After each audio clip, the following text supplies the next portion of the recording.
안녕하세요. 창세기 21번째 시간입니다. 네, 오늘은 9장 18절에서 29절까지 말씀, 의로운 노아의 그림자와 가나안의 저주 라는 제목으로 여러분과 말씀 함께 보시겠습니다. 홍수 이후에 세상은 새롭게 열렸습니다. 노아와 그의 아들들은 하나님의 언약을 붙잡고 새로운 인류의 출발점이 되었습니다. 그런데 오늘 본문은 우리가 익숙하게 기억하는 의로운 노아의 모습과는 사뭇 다른 장면을 보여주고 있죠. 홍수 심판을 통과한 노아의 가정 안에서도 죄의 그림자는 여전히 남아 있었습니다. 그리고 그 사건 속에 저주와 축복이라는 중요한 메시지가 선포됩니다. 네, 이러한 내용 오늘 함께 살펴보시겠습니다. 네, 오늘 말씀을 보시면 18절에서 20절 말씀 함께 보시면 노아의 세 아들 셈, 함, 야벳으로부터 온 땅의 사람들이 퍼졌다라고 기록되어 있죠.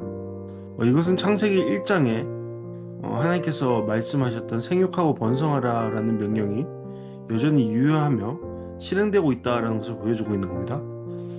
함이 가나안의 아버지라고 또한 강조되고 있는데 이것은 이후 이스라엘의 역사와 깊이 연결될 사건을 예고하는 것이죠. 가나안 땅은 약속의 땅이자 동시에 심판의 대상이 되는 지역이기 때문입니다. 네, 바로 오늘 말씀이 바로 그것에 대한 이야기를 해주고 있습니다. 왜 가나안 땅이 약속의 땅이며 심판의 대상이 되었는지요. 노아는 땅을 경작하면서 포도원을 세웁니다.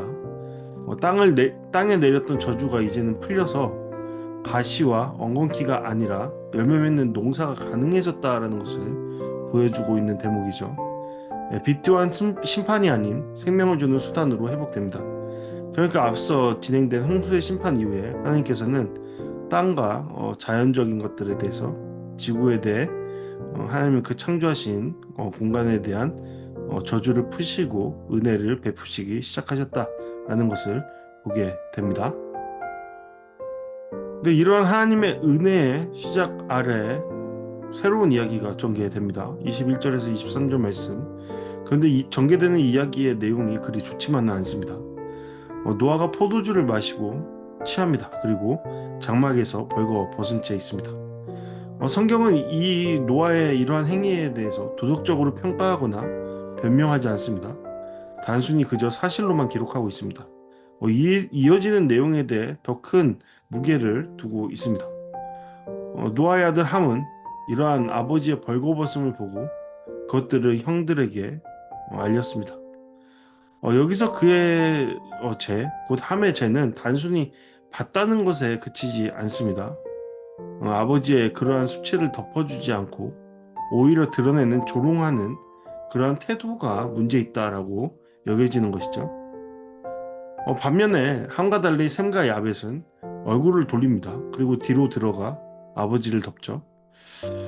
그들의 행동은 존경과 절제 그리고 사랑의 태도를 보여주는 겁니다.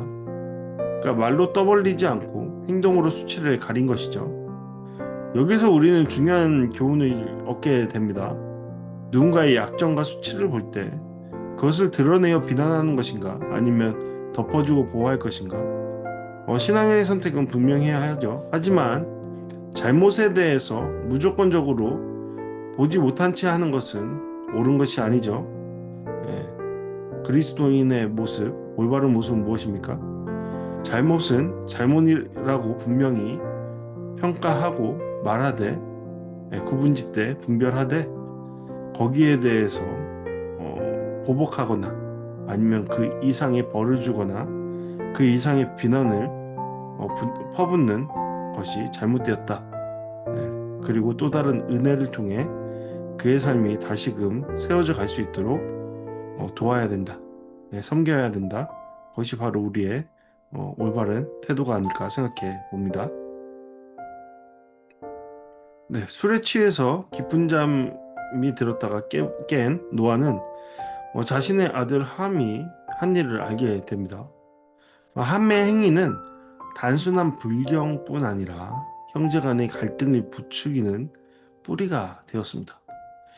노아의 처음 맞이는 함을 향한 저주가 아니라 그의 아들, 그의 자손, 가나안을 향한 저주였습니다. 가나안은 가장 낮은 종이 되어 형제들을 섬길 것이다 라고 노아는 선포했죠. 선언했죠. 이어서 셈을 직접 축복하지 않고 셈의 하나님 여호와를 노아는 찬송합니다. 이것은 셈의 축복이 하나님과의 언약적 관계에서 비록된다라는 것을 강조하는 것이죠. 야벳에게는 창대하게 하시며 셈의 장막에 거주하게 될 것이라는 축복을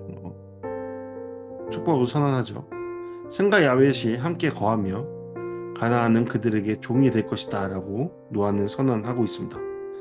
근데 여기서 주목해야 할 점은 인간의 행위가 저주와 축복의 원인이 되지만 그 초점은 결국 하나님께 있다라는 점이죠. 저주는 인간에게 임하지만 진정한 축복의 대상은 여호와 하나님 되신다 라는 것입니다. 근데 성경은 이제 28절과 29절을 통해 노아의 삶의 이야기를 마무리 짓습니다. 노아는 홍수 이후 350년을 더 살았죠. 그러나 그의 생애에서 우리가 아는 사건은 두 가지뿐입니다.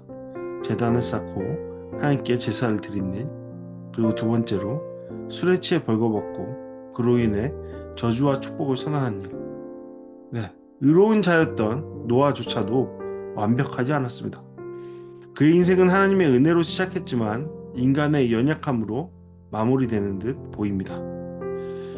우리는 오늘 말씀을 통해서 크게 세 가지를 배울 수 있지 않나 생각해 봅니다.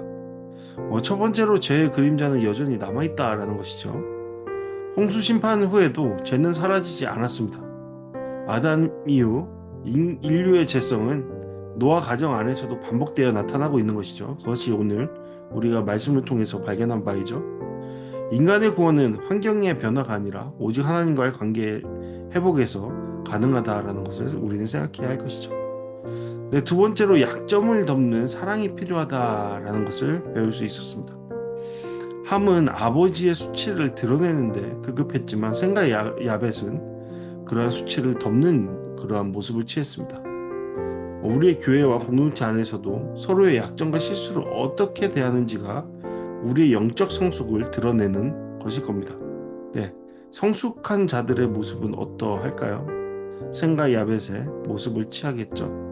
네, 수치를 드러내기 위한 목적이 아니라 그의 약점을 덮음으로 그를 세워주는 것, 올바른 길로 나아가도록 함께하는 것, 그것이 바로 성숙한 모습이라 생각합니다. 네, 마지막으로 축복의 근원은 하나님이시다라는 것을 배울 수 있었죠. 노아는 셈 자신이 아니라 셈의 하나님 여호와를 찬송했습니다. 참된 복은 하나님과의 언약적 관계에서만 주어지는 겁니다. 네, 하나님께서 축복의 근원이시고 축복의 완성이신 까닭입니다.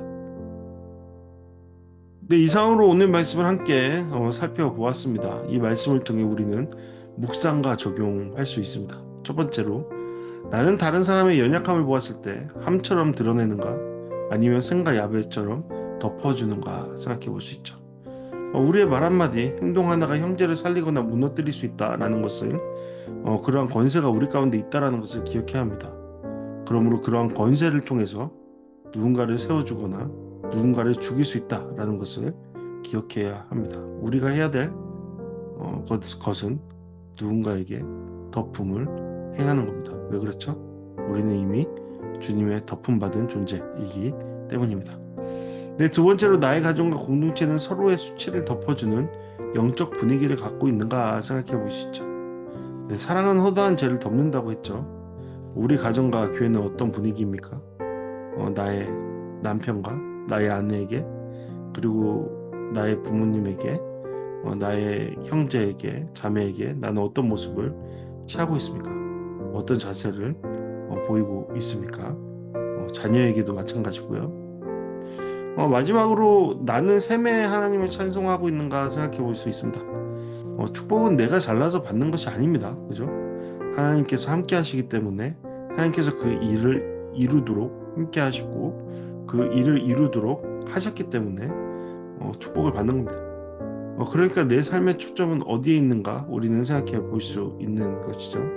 네, 하나님 안에서 살아가는 삶을 추구하고 있는가, 아니면 그것을 거부하고 그저 나의 생각, 나의 순간적인 감정, 시기와 질투, 욕망 속에서 살아가는 자인가 생각해 볼 수 있습니다.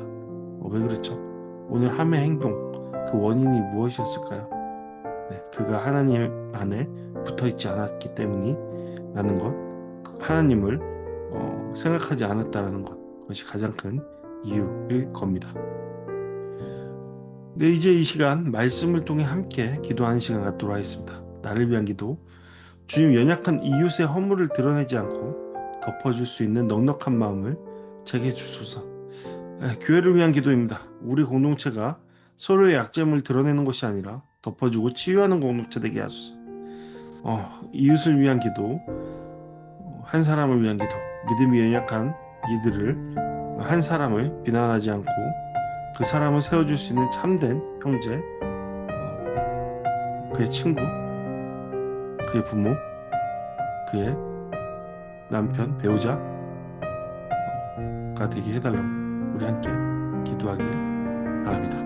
네, 감사합니다. 다음 시간에 또 뵙도록 하겠습니다.